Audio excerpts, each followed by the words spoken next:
The front of the watercraft is the bow. The rear of the watercraft is the stern.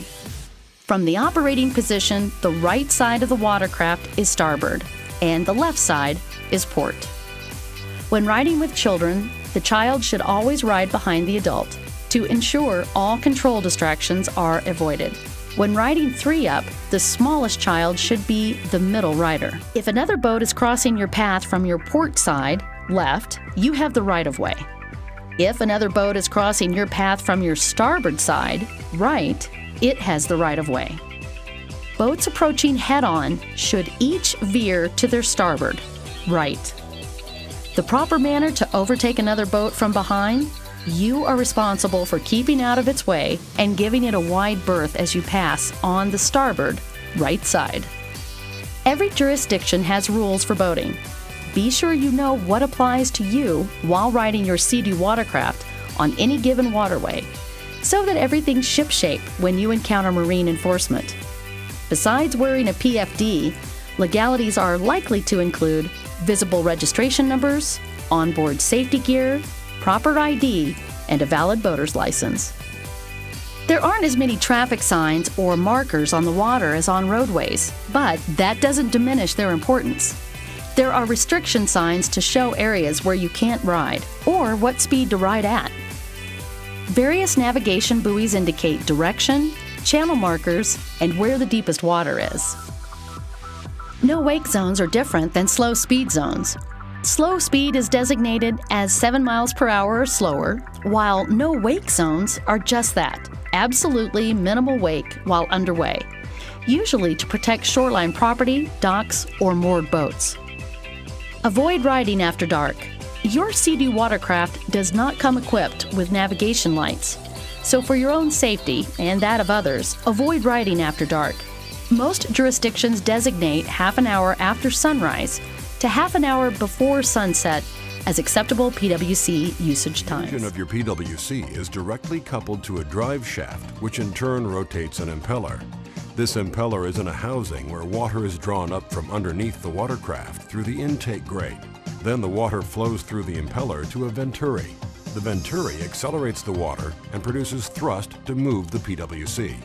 Depressing the throttle increases engine speed and therefore watercraft speed. Sea-Doo watercrafts have a steerable nozzle at the rear of the boat, controlled by handlebars, which direct the stream of water from left to right. This is a key characteristic of all jet drive systems and must be kept in mind when operating a Sea-Doo watercraft. Do not release throttle when trying to steer away from an object. You need throttle to steer. Do not overload the watercraft. Respect the capacity limits that are posted. Wear protective clothing. Severe internal injuries can occur if water is forced into body cavities as a result of falling into the water or being near the jet thrust nozzle. Normal swimwear does not adequately protect against forceful water entry into lower body openings of males or females. All riders must wear a wetsuit bottom or clothing that provides equivalent protection. Footwear, gloves, and goggle glasses are recommended. A collision is an unfortunate event which will hopefully never happen to you. They result in more injuries and deaths than any other types of accidents for personal watercrafts. As an operator, put all the chances on your side. Behave in a manner to avoid collisions. In this chapter, we will provide you with information about collision avoidance. Scan constantly for people, objects, and other watercraft. Be alert for conditions that limit your visibility or block your vision of others. Operate defensively at a safe speed and keep a safe distance away from people, objects, and other watercraft. Do not follow directly behind personal watercraft or other boats. Avoid sharp turns or other maneuvers that make it hard for others to avoid you or understand where you are going. Do not go near others to spray or splash them with water. Avoid areas with submerged objects or shallow water. Take early action to avoid collisions. Remember, personal watercraft and other boats do not have brakes. Do not release the throttle when trying to steer away from an object. You need throttle to steer. Ride within your limits and avoid aggressive maneuvers to reduce the risk of loss of control, ejection, and collision. This is a high-performance boat, not a toy. Sharp turns or jumping wakes or waves can increase the risk of back spinal injury, paralysis, facial injuries, and broken legs, ankles, and other bones. Do not jump wakes or waves. You may not see a boat or a person being towed behind it. Know and follow all local, state, province, and federal laws. Ignorance of the law is not an excuse. It is your responsibility to get informed. Observe and obey all posted speed limit signs and other navigation markers. And finally, don't forget to use your judgment too. A training course is a very good way to get you familiarized with all the rules of the road on water. For now, however, let's look at the right-of-way rules, which are probably the most important rules of navigation. In all situations, use common sense. A more maneuverable boat should stay out of the way of less maneuverable crafts. Sailboats, windsurfers, canoes, and other manually powered boats have the right-of-way over personal watercraft because they're not as easy or as quick to maneuver. Then, when meeting head-on or traveling on the same path as another boat, neither boat has the right-of-way. Both should steer to the right.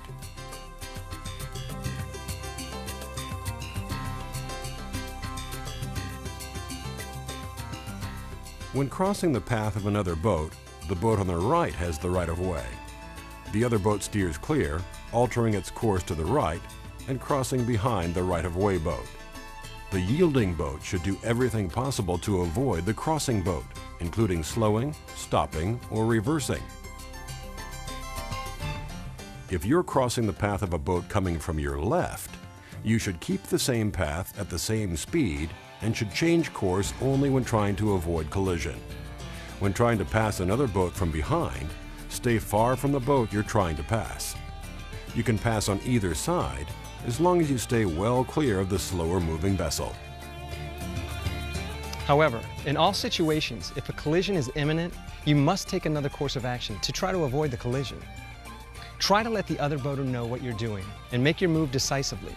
Remember, just because you know these rules doesn't mean other boaters are as well versed.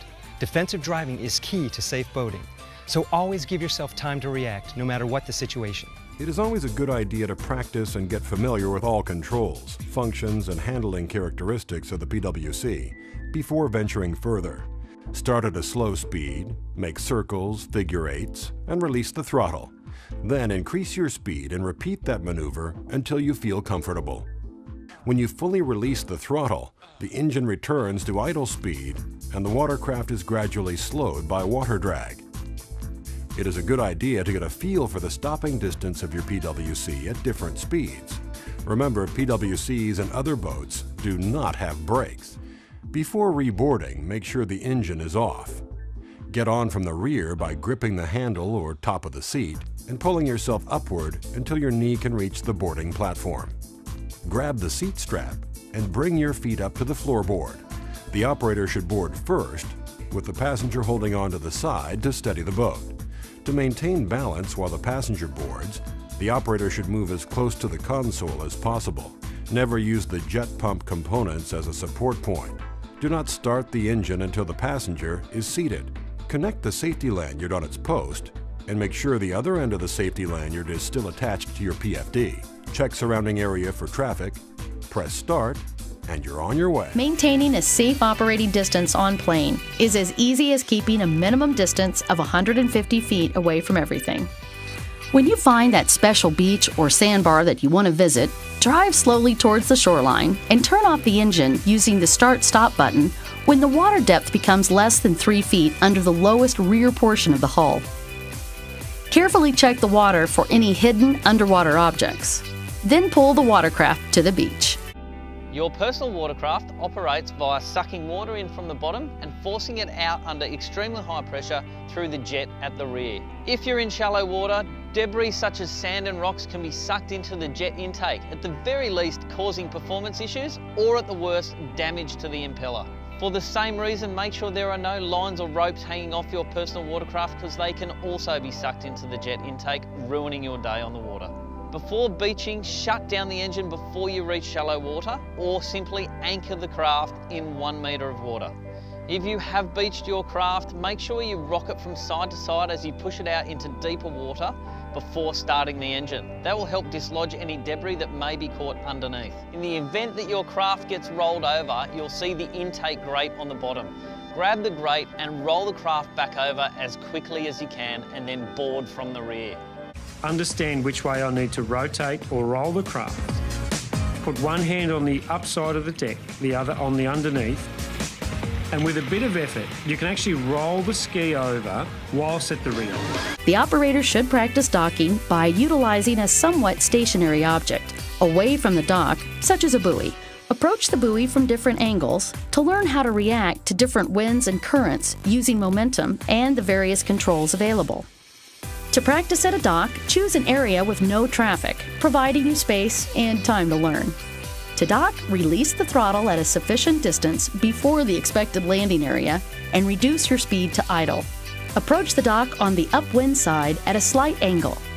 Maneuver closer using a combination of shifting to neutral, reverse, or forward as required until you are parallel to the dock. Practice arriving and departing several times. For Sea-Doo watercraft not equipped with manual reverse or IBR, the operator should approach the dock at the slowest speed possible, turning the engine off by pushing the stop button at a sufficient distance before the expected landing area. Avoid turning the engine off by pulling the engine cutoff switch lanyard in case the operator should need to restart the engine quickly. Avoid turning the engine off too soon, as this may lead to an undesired drift path or leave you short of the dock. At the dock, secure the watercraft with mooring lines using both the helm loop and transom U-bolt. Tie the other end to a dock cleat or dock piling. When you're ready to depart, board the watercraft prior to loosening and stowing the mooring lines. Retrieving your ski is usually done at the end of the day when you're tired, so it's very important to keep your wits about you, as little errors can cost you. The safest and easiest way is to drive your ski onto the trailer, but there are a few things you can do to make this easier. First and most importantly is to watch the conditions. We have currents, tide, wind, waves and other boaties around you. And once your trailer is in position, taking into account the conditions around you, line your ski up to the trailer in the water for about 20 feet out. Remember, even at idle, a ski has forward momentum, and this is the reason most find it hard to line up their skis. This may sound obvious, but it's where most people come unstuck. It causes people to oversteer, overthrottle, and generally get into a mess. To prevent this, it's critical to use your reverse lever. All modern PWCs have them. Just feather the lever to a point just before reverse, and this will keep you in practically neutral position and allow you to slowly manoeuvre forward. It may seem slow, but will mean you only need to make minor steering adjustments. From there, it's as simple as using your reverse lever like a throttle and guiding the ski on. When it comes to backing the trailer down the ramp, back it just far enough that you can float the PWC onto it. For novice owners, we recommend that you winch the craft back onto the trailer by hand. As you become more experienced and familiar with your trailer and PWC, it is possible to drive it up onto the trailer itself. Either way, attach the winch strap and the safety chain before driving off the ramp. Once you've left the ramp, find a quiet spot where you can pull over and start the engine. Give it a few revs to blow water out of the exhaust system before shutting it off.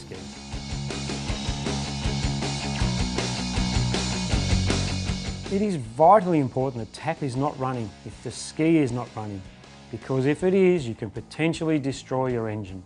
Great reason to ensure the tap is off. Start your ski, then turn on the water.